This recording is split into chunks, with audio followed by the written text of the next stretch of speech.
तो दोस्त को दोस्त के पास ले आओ। तब सिद्दीक अकबर को अंदर लाया गया और हुजूर पाक के पड़ोस में दफनाया गया।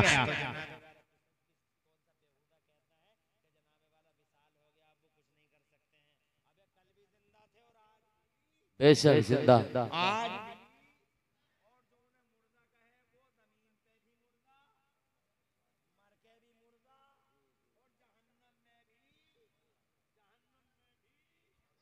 और सीधा जहन्नम रास्ता, कोई बचा नहीं सकता जालिम को। अरे जो नबी का नहीं बखुदा वो किसी का नहीं है।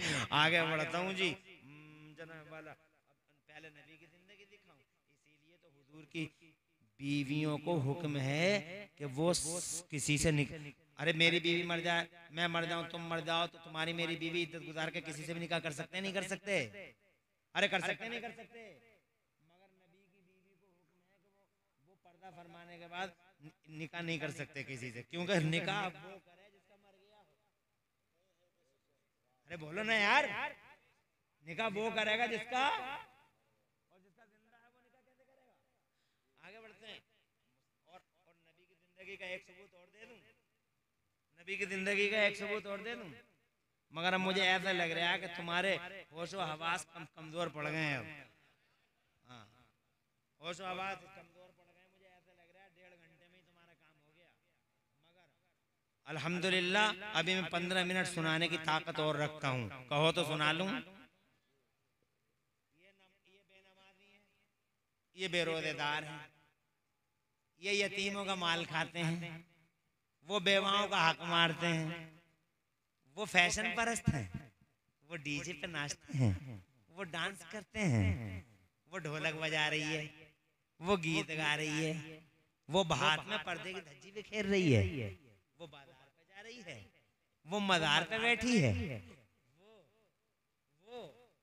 वो मज़ारों पे ड्रामे कर रही है, ऐसे ड्रामे कर रही है, हो इसके उतारे हो रहे हैं, वो पर्दों की धज्जियां बिखर रही हैं, वो जनाबे वाला सैयदा फातिमा की रूह तड़प रही है, वो बदमाशियां हो रही हैं, वो गुंडागर्दियां हो रही हैं। ये लड़के हैं, ये लड़के फटी हुई पैंटें पहन रहे हैं यहूदियों की तरह, ईसाइयों की तरह।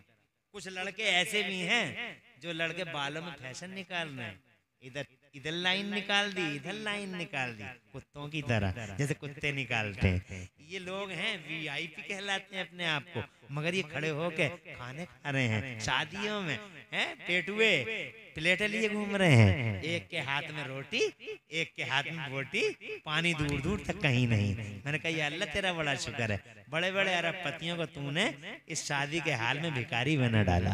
मांगते फिर रहे हैं जालिम, भूख है इधर से उधर भागम भाग, कुत्तों की तरह जैसे कुत्ते खाते फिर रहे हैं पूरे माहौल में, ऐसे खाते फिर रहे हैं। ये क्या कर रहे हैं ये जनाबे वाला? और इनमें से कुछ तो ऐसे हैं जो अल्लाह को गालियां दे रहे हैं, ये कुछ ऐसे भी हैं जो मुस्तफा की शान में गुस्ताखियां कर रहे हैं। इन्हें जीने का कोई हक है?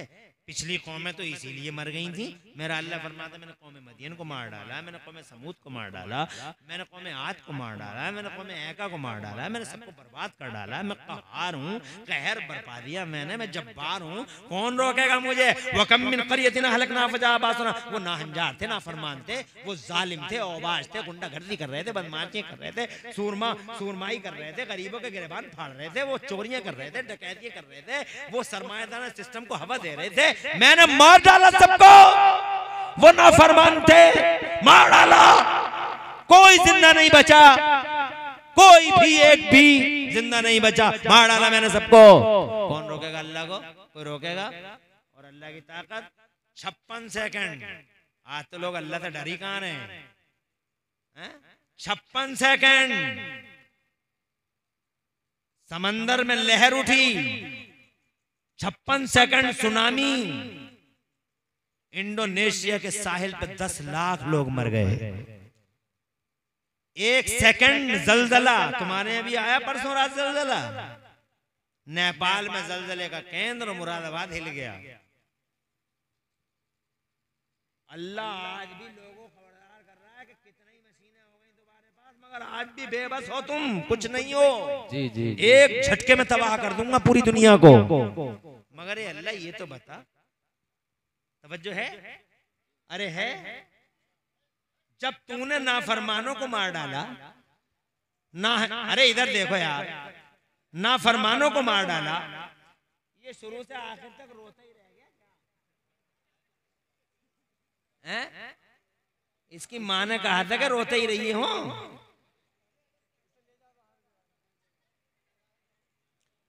और पूरी तकरीर हो गई मगर इसका जो है गीत ही बंद न हुआ।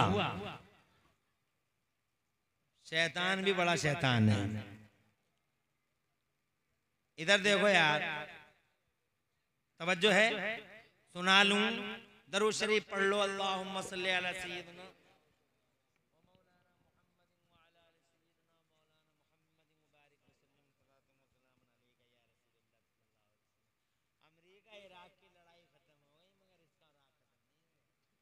तो जनाब वाला मैं ये कह रहा था, जीने का कोई हक, जब कौमें इस वजह से मर गई, किसी को अल्लाह ने बादलों से मार दिया, किसी को बारिश से मार दिया, किसी को पत्थरों की बारिश कर दी, किसी की सूरत बंदरों जैसी बना दी अल्लाह ने, किसी की सूरतों को खिंजीर जैसा बना दिया अल्लाह ने, मार दिया, पूरी कौम को एक साथ मार दिया। क्यों मार दिया अल्लाह? पता चला कुरान से, इसलिए मार दिया अल्लाह ने, बर्बाद कर दिया, उनकी बस्तियों को उलट पलट दिया। अरे कुछ बस्तियों को तो जिब्राइल ने जमीन से उठाया, आसमान तक ले गए और आसमान से लेकर पटक दिया, नामो निशान गायब। क्यों? नाफरमान थे वो। तो क्या हमारे बीच में नहीं है नाफरमान? क्या हमारे बीच में नहीं है बदमाशियां? क्या हमारे बीच में नहीं है नौजवान जो फटी पैंट पहनते हैं? क्या हमारे बीच में नहीं है अल्लाह को गाली देने वाले, नबी का इल्म नापने वाले, मुस्तफा का पावर नापने वाले, मुस्तफा की इज्जत के सवाल पे चेहरे चीन का बटुआ बन जाते? क्या ऐसे लोग नहीं है हमारे पास? मगर फिर भी हम जिंदा हैं। हमें तो मर जाना चाहिए था, खत्म हो जाना चाहिए था पूरी दुनिया को एक साथ, जैसे दुनिया की और कौमें मर गई। तवज्जो है?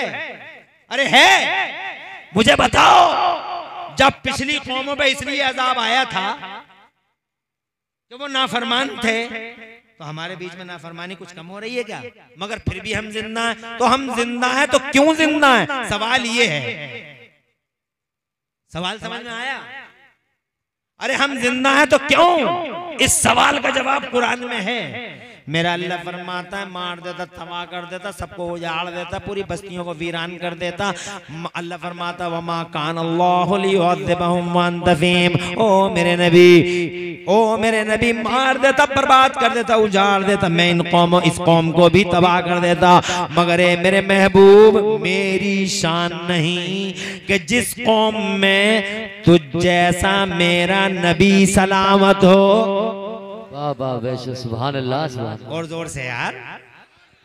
अरे जिस कौम में तुझ जैसा मेरा नबी सलामत हो, मैं उस कौम को तबाह कर दूं, एक साथ बर्बाद कर दूं, ये मेरी शान नहीं। अल्लाह अकबर, जरा जोर से कहता सुभान अल्लाह। इसका मतलब बचते नहीं हम, मगर बच गए नबी की वजह से। हम सलामत हैं इसलिए कि हमारा नबी सलामत है। अगर हमारा नबी हमारे बीच में ना होता,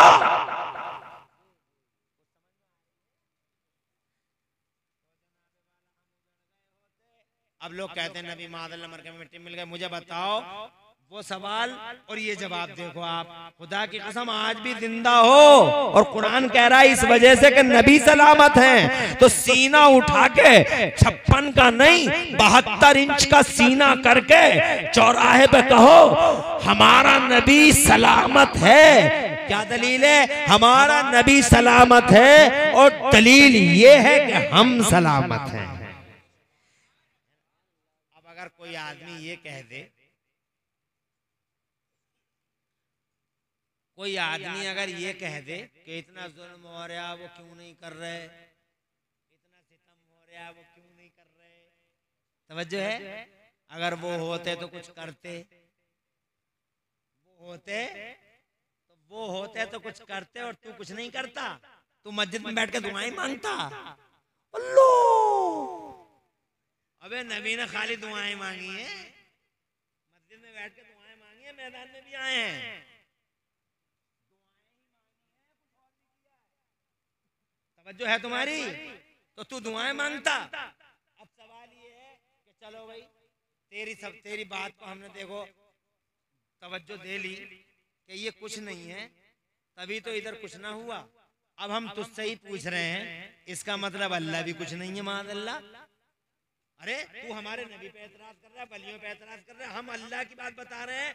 इसका मतलब जिस एंगल से तू कह रहा है उस एंगल से हम तुझसे पूछ रहे हैं, इसका मतलब अल्लाह भी नहीं रहा। बाबरी मस्जिद गई तो अल्लाह कहाँ है बता। तवज्जो है। खाना काबा में 360 बुत रख दिए गए, तो तू तो यही सवाल अल्लाह पे कर रहा है।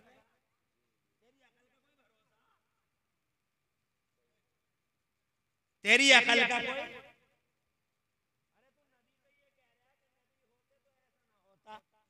और मैं कह रहा हूं अगर अल्लाह होता तो बाबरी मस्जिद ना गिरती। मेरा ये कहना सही है? हरगिज नहीं, हरगिज नहीं।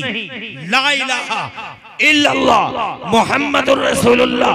अल्लाह अज़ल से अब तक है, हमेशा से है, हमेशा है, अल्लाह है वहदहू ला शरीक। अगर बाबरी मस्जिद गिर गई तो उसकी मर्जी। खाने काबा में 360 बुत रख दिए गए, उसकी मर्जी। मगर ये नहीं कह सकते कि अल्लाह की ताकत नहीं है। अरे अल्लाह ताकत वाला है, वही सुपर पावर है। और जो सवाल तेरा यहाँ होगा वही हमारा सवाल वहाँ होगा। वाह वाह, बेशक बेशक, सुभान अल्लाह सुभान अल्लाह। तू हमारे सवाल का जवाब दे।